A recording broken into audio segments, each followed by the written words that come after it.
Treng, treng, enakin aja. Pada 2017, eskalasi konflik di Rakhine Myanmar meningkat tajam setelah ARSA, kelompok pembebasan Rohingya, menyerang pos polisi dan tentara. Serangan ARSA dibalas junta militer Myanmar dengan operasi skala besar. Sayangnya, junta militer turut menyerang orang-orang sipil Rohingya. Desanya dibakar, orang-orangnya diburu dan dibunuh. Bagi warga Rohingya, tak ada pilihan lain kecuali mengungsi. Hitung-hitungan UNHCR, Badan PBB yang menangani pengungsi, konflik pada 2017 menyebabkan sekitar 1,2 juta orang Rohingya cabut dari Myanmar.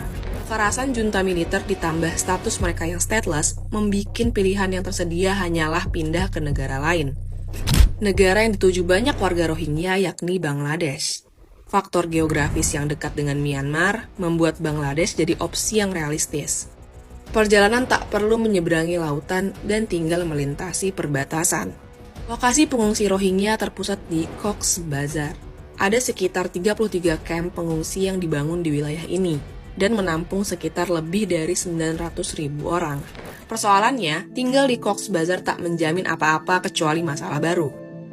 Riset ini memperlihatkan bahwa sebagai contoh, lingkungan di kamp pengungsi Rohingya jauh dari kata layak. Sanitasi buruk, air yang dipakai untuk kebutuhan sehari-hari terkontaminasi dengan bakteri. Banyak pengungsi Rohingya akhirnya kena diare dan keracunan. Pada 2017, ada 30 pengungsi yang tewas sebab serangan difteri.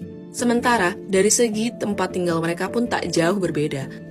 Sekitar 200.000 pengungsi hanya menempati rumah berbahan bambu yang dapat roboh ketika angin muson, longsor, maupun banjir menerjang. Tak hanya itu, area Cox's Bazar penuh sesak. Tingkat kepadatan orang di sini bahkan 1,5 lebih besar ketimbang Dhaka yang notabene-nya berstatus sebagai ibu kota Bangladesh. Pemerintah Bangladesh sendiri dalam beberapa kesempatan mengaku kewalahan dan akhirnya bersepakat dengan pemerintah Myanmar untuk melakukan repatriasi atau pengembalian pengungsi. Jumlah pengungsi yang dikembalikan bakal bertahap.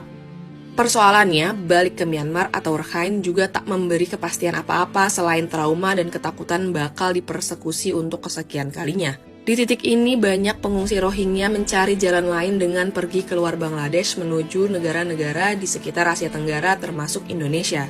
Meski konsekuensinya adalah jadi korban human trafficking atau tenggelam di laut. Dan sekali lagi, pergi dari Bangladesh juga tidak menjamin apapun. Penolakan dan pengusiran menjadi realitas yang harus pengungsi Rohingya hadapi saat keluar dari Bangladesh.